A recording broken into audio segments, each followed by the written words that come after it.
Lucas capítulo 24, versículo 13. Aí, naquele mesmo dia, dois dos seguidores de Jesus caminhavam para o povoado de Emaús, a 11 quilômetros de Jerusalém. No caminho falavam a respeito de tudo que havia acontecido. Enquanto conversavam e discutiam, o próprio Jesus se aproximou e começou a andar com eles. Os olhos deles, porém, estavam como que impedidos de reconhecê-lo. Jesus lhes perguntou: sobre o que vocês tanto debatem enquanto caminham? Eles pararam, com o rosto entristecido. Então um deles, chamado Cleopas, respondeu: você deve ser a única pessoa em Jerusalém que não sabe das coisas que aconteceram lá nos últimos dias. Que coisas? Perguntou Jesus. As coisas que aconteceram com Jesus de Nazaré, responderam eles. Ele era um profeta de palavras e ações poderosas aos olhos de Deus e de todo o povo. Mas os principais sacerdotes e outros líderes religiosos o entregaram para que fosse condenado à morte e o crucificaram. Tínhamos esperança de que ele fosse aquele que resgataria Israel. Isso tudo aconteceu há 3 dias. Algumas mulheres de nosso grupo foram até o seu túmulo hoje bem cedo e voltaram contando uma história surpreendente. Disseram que o corpo havia sumido e que viram anjos que lhe disseram que Jesus está vivo. Alguns homens de nosso grupo correram até lá para ver e de fato tudo estava como as mulheres disseram, mas não viram. Então Jesus lhes disse: como vocês são tolos! Como custam a entender o que os profetas registraram nas Escrituras? Não percebem que era necessário que o Cristo sofresse essas coisas antes de entrar em sua glória? Então Jesus os conduziu por todos os escritos de Moisés e dos profetas, explicando o que as Escrituras diziam a respeito dele mesmo. Aproximando-se de Emaús, o destino deles, Jesus fez como que se seguia a viagem. Mas eles insistiram: fique conosco essa noite, pois já é tarde. E Jesus foi para casa com eles. Quando estavam à mesa, ele tomou o pão e o abençoou, depois partiu e lhes deu. Então os olhos deles foram abertos e o reconheceram. Nesse momento, ele desapareceu. Disseram um ao outro: não ardia o nosso coração quando ele falava conosco no caminho e nos explicava as Escrituras? Muito obrigado, Paulo. Queridos, eu quero não me estender muito hoje, mas quero partilhar o texto da palavra de Deus com você que lemos aqui e algumas reflexões sobre o impacto da ressurreição de Jesus. A grande verdade, irmãos, é que as melhores notícias que o mundo já ouviu, elas vieram do túmulo vazio de Jesus. Amém? A história da Páscoa ou da paixão de Jesus, ela não termina no funeral, pelo contrário, ela termina com uma festa. O túmulo vazio de Cristo, irmãos, foi o berço da igreja. Escute, essa frase é uma frase poderosa. Nós não pregamos um Cristo que esteve morto e está vivo, mas nós pregamos um Cristo que esteve, ou melhor, nós não pregamos um Cristo que esteve vivo e está morto. Nós, ao contrário, pregamos um Cristo que esteve morto, mas está vivo. Amém? Essa frase é por demais emblemática na nossa vida. Nós, como igreja de Jesus, não pregamos, não anunciamos um Cristo que esteve vivo, mas está morto. Nós celebramos e anunciamos um Cristo que esteve por um período morto, mas hoje ele está vivo. Amém, irmãos? Amém? Então, a morte, se nós podemos assim compreendê-la, ela é o rei dos terrores. A Bíblia diz que ele é o último inimigo a ser derrotado, e ele é o último inimigo inimigo a ser vencido, mas ao passo que ela é o rei dos terrores, Jesus Cristo, que eu e você servimos, é o rei dos reis. Amém? E a morte foi vencida por Jesus. E numa coisa que parece inconcebível aos nossos pensamentos, Jesus foi suficientemente forte e Ele, por incrível que pareça, matou a morte. Amém? Ele arrancou o aguilhão da morte. É por isso que Paulo diz: a morte, onde está o teu aguilhão? Onde está a tua força? Onde está a tua prepotência? Quando os reis, ou melhor, quando Cristo, o Rei dos Reis, se deparou com a morte. Isso é um tanto inconcebível ao nosso entendimento, mas Jesus matou a morte, porque ela não pode detê-lo. Porque a minha e a sua Bíblia diz, e no texto que nós fizemos leitura diz que ao terceiro dia Ele ressuscitou, e essa é a nossa vitória. Amém? A nossa história não termina na cruz. A nossa história não termina no sacrifício. A nossa história termina em um Cristo ressurreto e que nos levará para a eternidade junto a Ele, para a glória do nome do Senhor. Amém? Aleluia. Agora entenda, irmãos, a ressurreição de Cristo é a demonstração suprema do poder de Deus. Tem algumas coisas que nós precisamos compreender. A relevância e a importância da ressurreição de Jesus. A ressurreição de Cristo é uma das maiores fraudes e uma das coisas mais maldosas da história, ou então ela é simplesmente o fato mais extraordinário que o mundo já experimentou. Amém? Quando nós entendemos que Cristo ressuscitou, nós refutamos a ideia de que foi uma fraude, de que foi uma invenção humana. Mas quando nós entendemos que Cristo ressuscitou, nós tornamos o ato da sua ressurreição a coisa mais extraordinária que já aconteceu aqui nessa terra.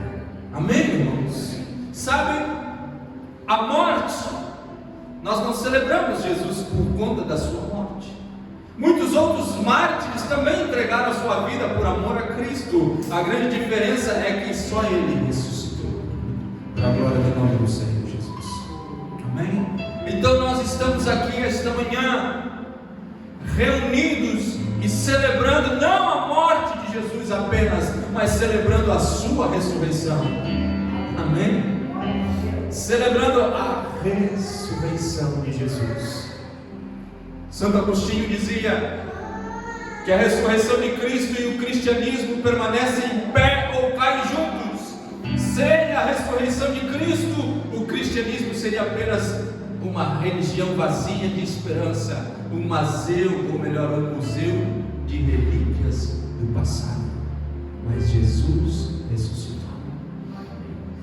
A alegria do nosso coração esta manhã não é apenas celebrarmos a sua morte vicária na cruz, mas a maior esperança para o meu e o seu coração aqui esta manhã, a maior esperança que nós podemos verbalizar para toda esta sociedade, a maior esperança que nós podemos verbalizar para todo mundo que possa nos ouvir, é que Jesus ressuscitou. Amém? Aleluia. Paulo diz, irmãos, que sem a ressurreição de Cristo, a nossa fé seria vã. A nossa pregação seria inútil. Se Cristo não houvesse ressuscitado, a nossa esperança seria vazia. Se Cristo tivesse ficado no túmulo, o nosso testemunho seria falso. Se Cristo tivesse permanecido envolto nos lençóis do Santo Sepulcro, as nossas iniquidades jamais teriam sido perdoadas. Se Cristo não tivesse ressuscitado, nós seríamos os indivíduos mais felizes dessa terra. Escute, sem a ressurreição de Cristo, a morte teria a última palavra. A nossa esperança do céu seria, ou se tornaria, um pesadelo. Se Cristo não tivesse ressuscitado, todo indivíduo que tombasse sobre a morte estaria sobre um pesadelo eterno. Mas Jesus ressuscitou. a esperança e nos deu a afirmativa de que nós ressuscitaríamos com Ele também para a glória do seu santo nome. Amém? A morte não tem a última palavra. Aleluia. A morte não tem o veredito final, porque Jesus ressuscitou. Escute. Sem a ressurreição de Cristo, o cristianismo seria apenas o maior engodo da história, a maior farsa inventada pelos cristãos. Se Jesus não tivesse ressuscitado, os mártires teriam morrido por uma mentira, e uma mentira teria salvado o mundo. Mas Jesus ressuscitou. Celebre aqui esta manhã. Muito mais do que a morte, muito mais do que o sacrifício redentor na cruz do Calvário, muito mais do que as feridas impetradas pela humanidade ao seu corpo há 2000 anos atrás. Celebre esta manhã, porque Ele ressuscitou. A minha e a sua fé não são em vão. Jesus ressuscitou. Aleluia. Agora o mesmo Paulo, que ele estava dizendo tudo o que aconteceria se Jesus não tivesse ressuscitado, agora ele faz um jogo de palavras ao contrário, e ele começa a dizer: mas porque Cristo ressuscitou, nossos pecados foram perdoados. Porque Cristo ressuscitou, nós temos uma fé baseada em um sólido fundamento. Porque Cristo ressuscitou, a nossa pregação é poderosa, viva e eficaz. Bendito é o nome do Senhor Jesus. Porque Cristo ressuscitou, o nosso testemunho desse fato é fiel e é verdadeiro. Porque Cristo ressuscitou, os que dormiram com Ele ressuscitarão em glória com Ele. Essa é a nossa esperança. Porque Cristo ressuscitou, diz Paulo, Ele garante para nós verdadeira alegria nessa vida e na vida vindoura. Porque Cristo ressuscitou, alegre o seu coração, porque nele o meu e o seu trabalho não é vão. Ele ressuscitou. Ele ressuscitou. Aleluia. De fato, a grande diferença do cristianismo entre todas as religiões do mundo é que o túmulo de Jesus está vazio. A grande diferença do cristianismo para as demais religiões, as demais filosofias, os demais credos do mundo é que o túmulo do meu e do seu Deus se encontra vazio. Ele ressuscitou. Todas as vezes que eu prego sobre a ressurreição de Jesus, eu gosto de trazer à sua memória que grandes nomes proeminentes de grandes religiões estão com o túmulo adornado e estão lá com seus restos mortais sendo venerados, mas o meu e o seu Cristo, o seu túmulo permanece vazio. Amém? Se hoje o pessoal adepto ao espiritismo, eles forem até a França, eles vão encontrar o túmulo de Allan Kardec muito bem ornamentado com a sua ossada. Se hoje o pessoal que compõe quase 2 bilhões de fiéis que são os muçulmanos, se eles hoje, e eles fazem isso quase todo ano, eles peregrinam até Meca para encontrar o túmulo e os restos mortais do seu príncipe pregador chamado Maomé. Os adeptos do príncipe Siddhartha Gautama, aquele gordinho que o pessoal chama de Buda, as suas cinzas estão em vários relicários hoje da China e outros países adeptos ao budismo. O pessoal da consciência mais elevada do mundo asiático que professa o confucionismo, se eles forem até a China, eles vão encontrar um túmulo muito bem ornamentado de Confúcio e seus restos mortais lá dentro. Mas a minha e a sua alegria é que se nós formos a Jerusalém, o túmulo dele está vazio. O túmulo dele permanece vazio. O túmulo dele permanece vazio. Essa é a diferença do meu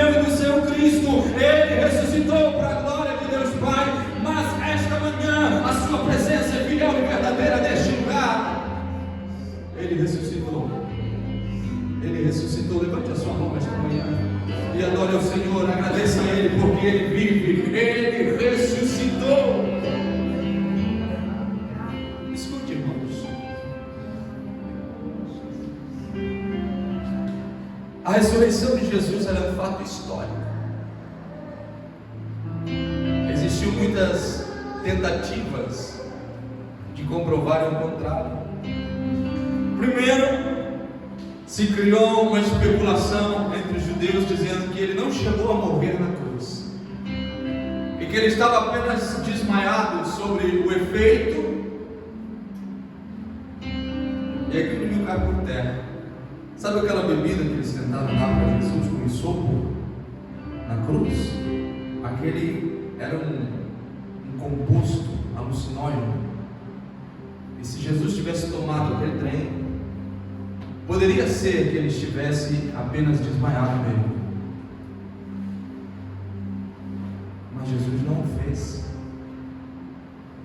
Mas eles tentaram espalhar que ele apenas havia tido um mau súbito na cruz e estava um pouco tonto, mas lá no seu sepulcro ele voltou, recobrou o ânimo e fugiu.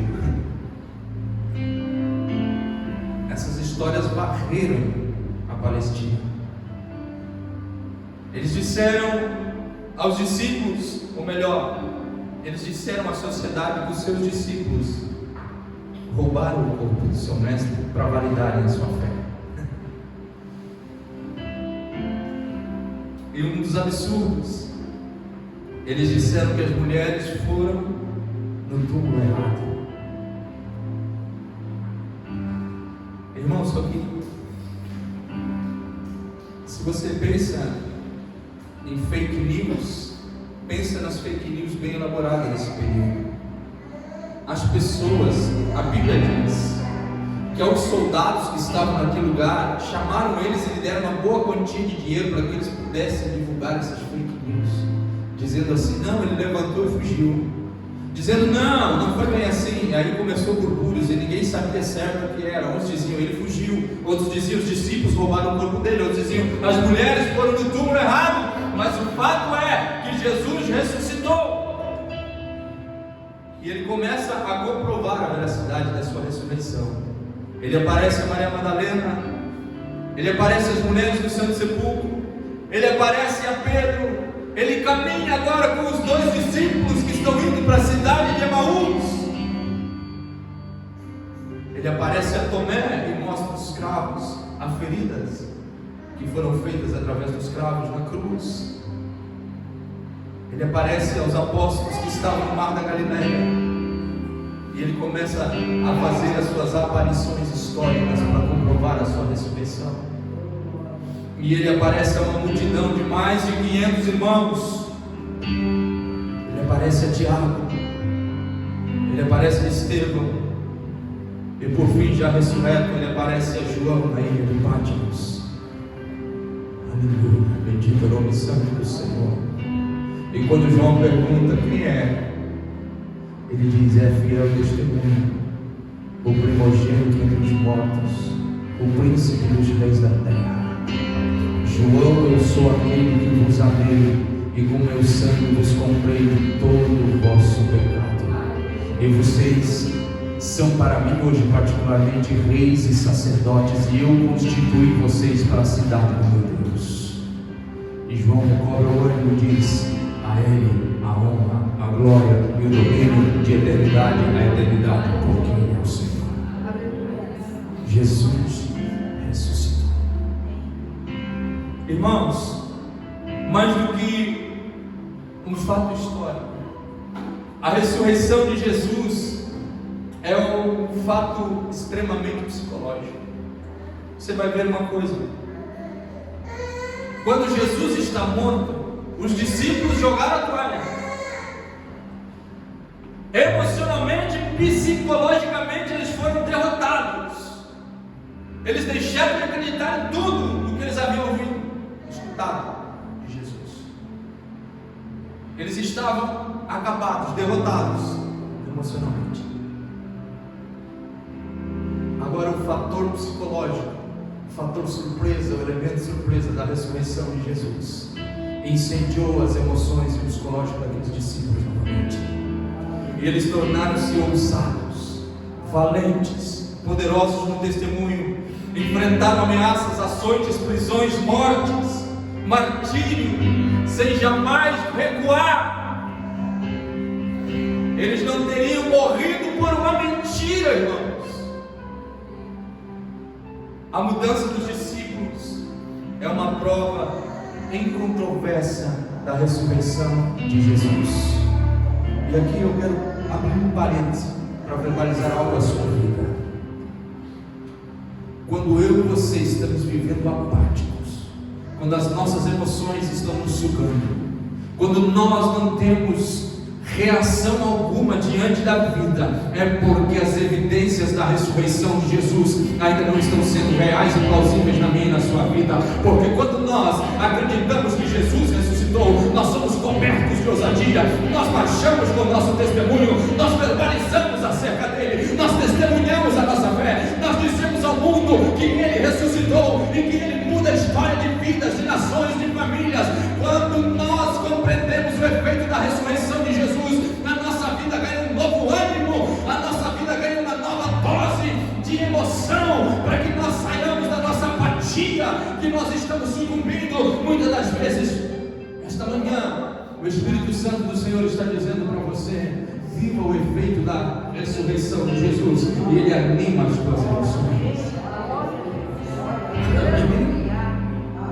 Amém? O indivíduo se torna apático quando ele perde o sentido da ressurreição de Cristo sobre a sua vida. A ressurreição de Jesus é um fato sociológico. Uma igreja foi estabelecida sobre a sua ressurreição.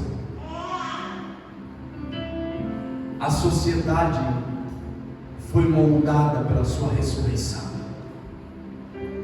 Amém?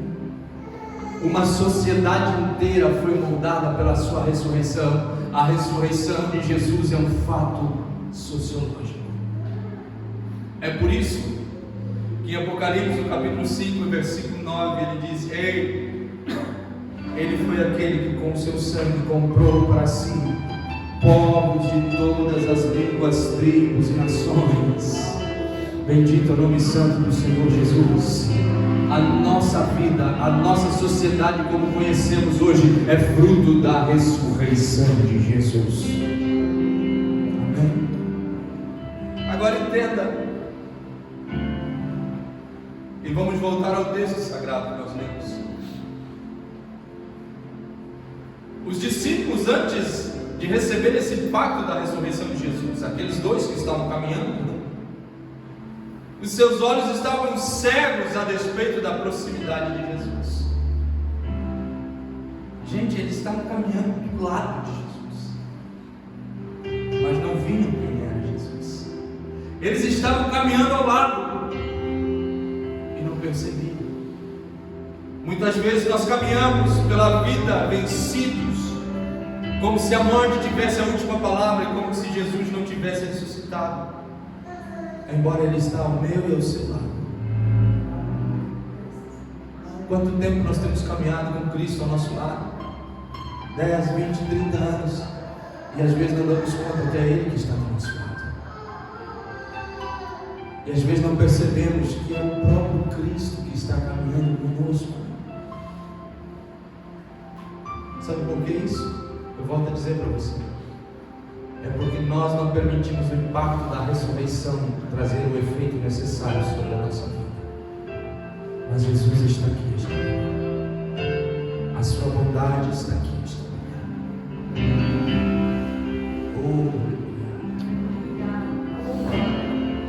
Às vezes Jesus vem ao nosso encontro, como Ele foi ao encontro dos seus discípulos no mar da Galileia, mas nós pensamos que é um fantasma. Nós não estamos percebendo que Jesus ressuscitou.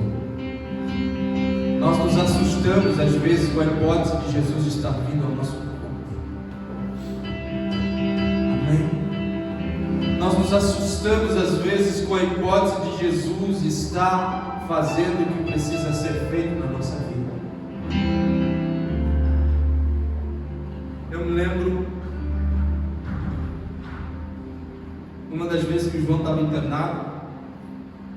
Ele estava já com 3 dias de febre, e quando ele teve meningite, a febre não baixava. E de repente, eu orei ao Senhor. E aí eu chamei a enfermeira para medir a febre dele, ela mediu a febre e saiu. Aí daqui a pouco eu chamei ela de novo, no espaçamento de 3 horas, eu chamei ela de novo, ela veio, mediu a febre dele de novo. Ele falou: ele está sem febre, baixou. Aí eu olhei para ela e disse assim: não, mede de novo, deve estar errado. Aí ela mediu. Ele falou: a febre dele baixou, ele está sem febre. Aí eu falei: moça, acho que seu termômetro não está bem. Aí ela olhou para mim assim, ele falou assim: você não é crente? Você não orou? Então acredita, moço.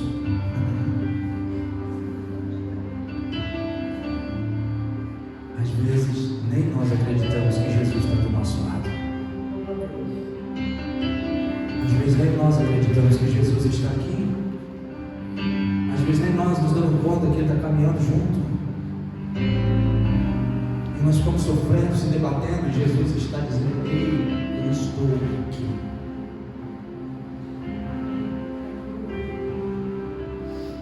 Escute. Os pés daqueles discípulos estavam na estrada da fuga, a despeito de várias evidências da ressurreição. Irmãos, é incrível como nós somos incrédulos diante da palavra de Deus. Todo o Antigo Testamento, todos os profetas, todas as menções de Cristo apontavam para a sua ressurreição. Jesus esteve com eles 3 anos e meio, dizendo: eu morrerei por vós, mas ressuscitarei por vós.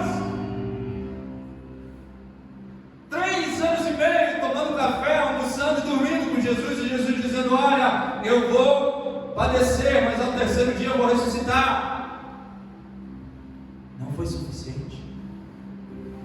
As mulheres foram ao Santo Sepulcro e vieram com a notícia de que o túmulo estava vazio, mas também não foi suficiente. Eles ainda não acreditavam. A nossa capacidade de deixar de acreditar em Deus é gigantesca, irmãos. Mesmo com todas as evidências que Jesus está ao nosso lado, mesmo com todas as evidências que Jesus está trabalhando por nós, mesmo com todas as evidências que Jesus está fazendo aquilo que precisa ser feito pela minha e pela sua vida, nós não acreditamos. Imagina, as Escrituras todas estavam dizendo que Ele iria ressuscitar. Jesus ficou 3 anos e meio com eles dizendo: eu vou ressuscitar. As mulheres foram ao Santo Sepulcro no 3º dia e vieram e contaram a eles: ele ressuscitou, ele não está mais lá. Mas eles não acreditavam. Eles ainda estavam tristes. E a falta de fé faz com que os nossos pés procurem sempre a fuga. Jesus disse para os seus discípulos que eles deviam ir para onde? Jerusalém. Ficarem em Jerusalém, até que do alto sejais revestidos de poder. Mas eles estavam fugindo. Eles estavam indo para um lugar aleatório. Eles estavam indo para Emaús.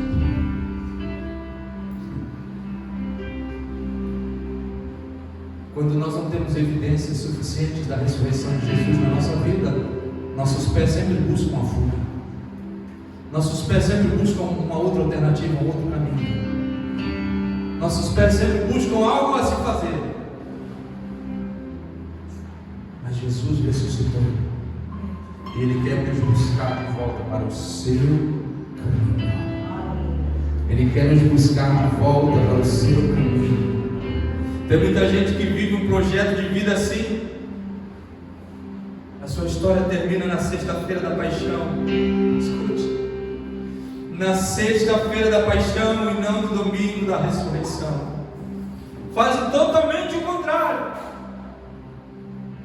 Fazem que sua vida termine lá na sexta. E Jesus está dizendo: ei,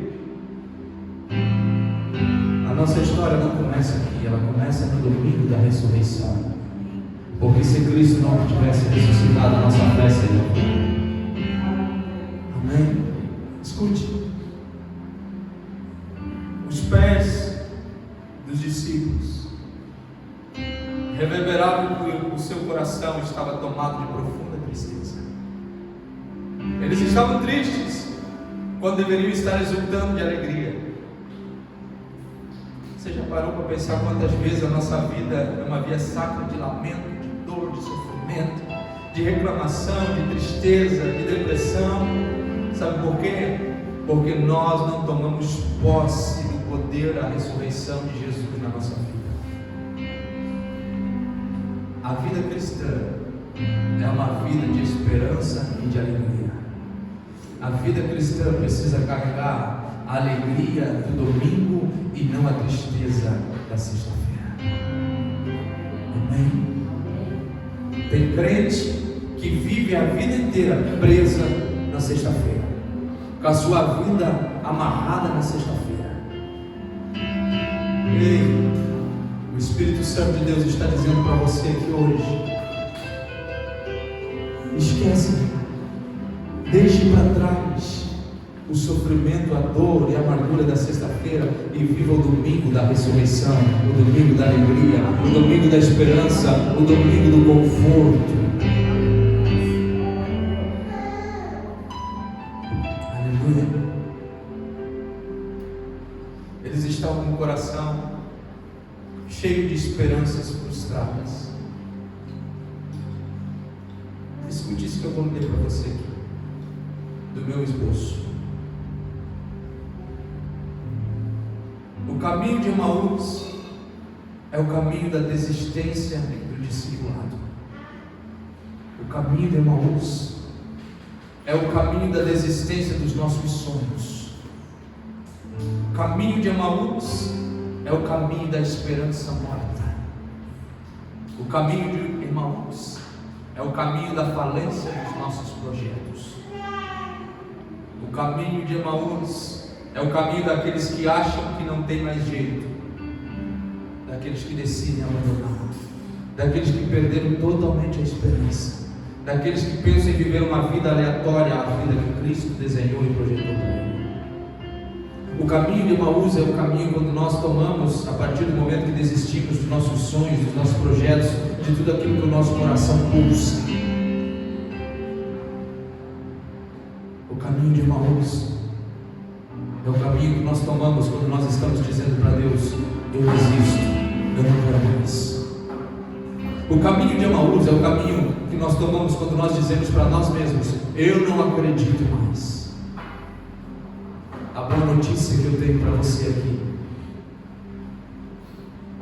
é que Jesus, mesmo quando você desistiu, mesmo quando você disse: eu não quero mais, mesmo quando você disse: não é para mim, mesmo quando você disse: esse sonho é muito grande, mesmo quando você disse: esse projeto nunca vai acontecer, o caminho de Emaús é o lugar onde você está dizendo: a minha esperança foi embora, a minha perspectiva morreu. Jesus está vindo ao seu encontro, mesmo no caminho da desesperança, no caminho da dor, no caminho do desespero, no caminho do abandono. Jesus está vindo. Amém? Ele ressuscitou. E a ressurreição de Jesus vem para dizer que a morte não tem a última palavra. Escute isso. Eu vou encerrar a minha prédica aqui. A ressurreição de Jesus vem dizer ao meu e ao seu coração que a morte não tem a última palavra. A ressurreição de Jesus vem para dizer que a última ressurreição de Jesus vem para dizer ao mundo que Ele venceu a morte. A ressurreição de Jesus vem para dizer ao mundo que a tristeza não pode mais nos dominar. A ressurreição de Jesus vem para dizer ao meu e ao seu coração que nós devemos caminhar para o glorioso amanhecer da eternidade e não para a noite fatídica da desesperança. Aleluia. Foi por isso que Ele ressuscitou. Ele ressuscitou para encher o teu coração de esperança, de alegria, e para dizer que, embora você esteja no caminho de Emaús, Ele está ao seu lado. Ele está dizendo: eu vim para dizer a vocês que eu ressuscitei. Fiquem em pé.